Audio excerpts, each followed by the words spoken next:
I am reading right from Brett Okamoto's article at ESPN.com. And if you don't know, in print journalism, it is lead spelled L-E-D-E. And this is a brilliant lead, right? Simple. Jon Jones, arguably the greatest fighter of all time, will fight Ciryl Gane for the heavyweight championship at UFC 285 on March 4th. That according to UFC president Dana White. He is arguably the greatest fighter of all time, wherever you stand on that. And he is back for the first time in a long time. That means Francis Ngannou has been released. He is no longer the undisputed UFC heavyweight championship. And Dana said that the UFC and Francis negotiated a new contract for the better part of 2 years. And the deal would have made him the highest paid heavyweight in the history of the company. Of course, remains to be seen how long it would take him to sort of realize that distinction. Right. But Dana White said the highest paid heavyweight in UFC history remains Brock Lesnar, who retired back in 2017. Here's the quote from Dana Ken Flo. I've told you guys this before. If you don't want to be here, you don't have to be here. I think Francis is in a place right now where he doesn't want to take a lot of risk. He feels like he's in a good position where he could fight lesser opponents and make more money. We're going to let him do that, release him from his contract, and give up our right to match. Francis did not immediately respond to requests from ESPN for comments. Wow. It's very surprising, or maybe not, based on the back and forth that's been going on between Ngannou, Dana, and the UFC. I'm very interested to see where exactly he's going to go. I'm sure he will have a lot of suitors. I know he's had a lot of people who have been interested in him. I think this goes a little bit further than money or him wanting to face lesser challenge. And this is the problem, is when you go back and forth, whether it's you're talking about Major League Baseball or the NFL, and you get an owner or a coach or something that says something bad about you, or something that happens back doors, that, behind doors, that doesn't go well. You'll get certain fighters, certain professional athletes that are going to make decisions that go beyond just the monetary reward. So, curious to see where he ends up, man. So I'm not an executive, right? Israel Adesanya got a long-term deal. I don't really know how Francis Ngannou, in terms of his promotional value, relates to Israel Adesanya. In terms of the internal metrics, in terms of how he does on pay-per-view, I know Francis Ngannou to be a walking major motion picture, right? He's the baddest man on the planet, to be sure. His story is unbelievable. I thought he was going to be a superstar in a stratosphere that maybe few fighters had ever realized, maybe just a tier below Conor McGregor. And I think largely when you're that guy, you feel like you deserve at least $5 million to show. Now, I don't know what he's looking for or what exactly he's making or how it all works in terms of the exact numbers on the pay-per-view revenue, but certainly it's disappointing, right? I mean, as somebody who called a lot of his signature knockouts and wins, and just when you thought, I know he's 35 years of age. No, Ngannou maybe is older than that. Jon Jones is 35. But you still felt like you might have 3 or 4 title defenses, big fights for Francis Ngannou. So as much as we're going to sit here and talk about Jon Jones and Ciryl Gane, and as much as he might end up with you guys in the PFL, I mean, this is, isn't this disappointing that, the combat sports leader and the consensus best heavyweight in the world are parting ways, or no? All right. Ngannou 36, by the way, September 5th, 1986. Kenny, what do you have for me on all that? Yeah, so I'll say this. I think that certainly the UFC fans want to see him in there, right? I think that there are some interesting challenges for him, I think especially in the PFL.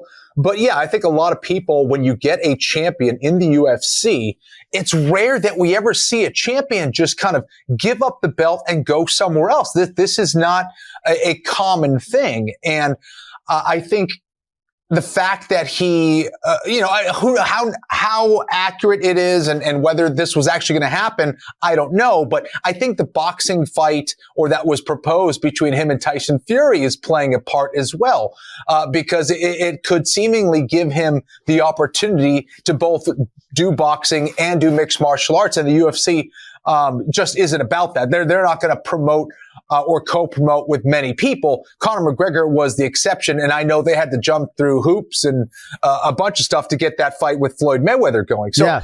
I think that played a part of it. I think the back and forth between Dana, the UFC, and Francis and his management had something to do with it. and perhaps he feels like he can best, leverage something outside of the UFC. So I wish him the best. It would be awesome to see him in the PFL. It would be, unbelievable. We'll see where he ends up. He still is super talented, but he is coming off a pretty bad ACL surgery. Knee reconstruction can take a long time. I hope he's fully healed from that. So Dana saying Ngannou feels like he's in a good position where he could fight lesser opponents and make more money. So Tyson Fury is not that, right? Tyson is the consensus hardest fight for Francis in either boxing or MMA, and it stands to reason it is the biggest payday by a significant margin, right? If he does get that boxing payday against Tyson Fury, and this is pure conjecture and maybe informed speculation, but, it might take him 2-3 UFC fights to realize that payday, right? So if he gets that singular fight, you can certainly defend the decision. But as a mixed martial arts fan, this is wildly disappointing that Francis Ngannou is stepping away. And Jon Jones, as Dana says, ready, willing, and able to fight any heavyweight, including Francis Ngannou. The notion that Jon Jones or Daniel Cormier, for that matter, right, wouldn't fight Francis Ngannou or would be intimidated by that setting. You just don't know those guys as competitors. So Jon Jones, I think, is disappointed in some part. Maybe not Ken Flo. Ciryl Gane's the fucking man. But would you argue that Jon Jones not getting a chance to fight Francis Ngannou or to fight the consensus greatest UFC heavyweight of all time, Stipe Miocic, maybe some disappointment there in terms of the aesthetics of the matchup. But would you agree that Jon Jones was willing to fight any goddamn man in the world at 265 pounds? There's no question about it. These are the fights that he gets up for and where he truly can shine.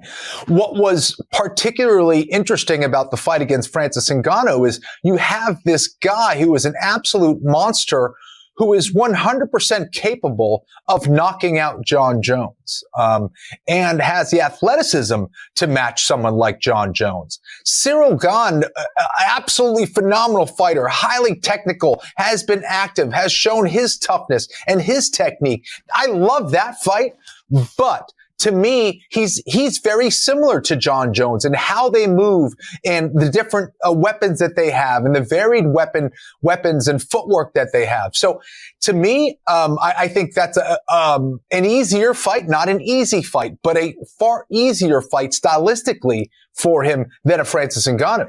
UFC fans should be very thankful for Ciryl Gane and Curtis Blaydes, and certainly it's disappointing that Tom Aspinall is on the men, right? But to have elite heavyweights that are ready, willing, and able to headline and to fight every 3 months and fight for interim championships, right? I mean, Curtis Blaydes doesn't seem like a draw a line in the sand type of guy. Ciryl Gane is always ready.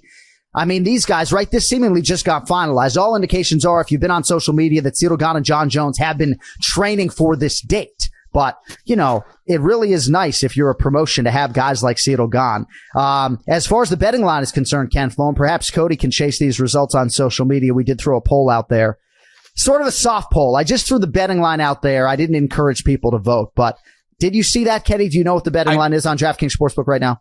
I did not. I'm really curious. Is Jon Jones a slight favorite there? It's close. Ciryl Gane actually is minus 135. And Jon Jones is plus 115. Now, 72% of votes have been on Jon Jones to win the fight. So I am going to hop onto the DraftKings Sportsbook application, not now, but right now. And we're going to see what the price is right now and see if that has changed a lot since we were on here earlier this morning. It has moved a little bit. So Ciryl Gane minus 120 and Jon Jones is now even money. So, perhaps our poll has moved that number a little bit. I'm not so sure. Interesting. Code, by the way, AF Pod. Yes. If you would like to get involved as a new customer on DraftKings Sportsbook coming up this weekend, but a lot to digest, man. Right. And later in the week, we will get into UFC 286 because it looks like that is starting to come together as well. But Jon Jones has reportedly signed a new 8-fight contract. And, Jon Jones and Conor McGregor, and we've talked about this, but it's like they are two unique cases in mixed martial arts, right? One of them is the consensus best fighter we've ever seen. The other one is the biggest superstar in mixed martial arts history. And both of them really want to fight. I think this could be a big year. I mean, last year was big for all you Islam Makhachev and Arman Tsarukyan fans. But in terms of, we got some real potential star power coming back here, second quarter, first quarter, 2023. Well, John, how long has it been since Jon Jones has fought? Is it 5 years, 6 years? I failed to look that up. So off the top of my head, yeah, I want to say like 2019, right? Okay. All right. So, right. The okay. Dominic right. So Reyes fight, was that his last fight? Yeah, Was that his last fight? I mean, my memory not great right now. This is compelling on the audio side. Yeah, UFC 247, Johnny Bones Jones, Dominic Reyes, February 2020. Just a few weeks before COVID-19 here in the U.S. Look at me, slightly off there. I'm like 5, 6 years, 7. Yeah. So it's been a few years. Okay, so I'm curious to see how many of the new fans that the UFC has gained over the last few years are going to be introduced to Jon Jones for the first time, and perhaps the real Jon Jones, right? Because I don't know if that was the most motivated and guy who was super motivated and training hard at 205 pounds. I don't think he felt scared in those 205 pound fights. I think he knew that he could give average training camps, give average efforts on fight night, and still win the fight. I think being in the heavyweight division, being away, trying to prove a point, having a chip on his shoulder, I think we're going to see the Jon Jones of old. And I think we're going to see a lot of tricks that we haven't seen in a long time.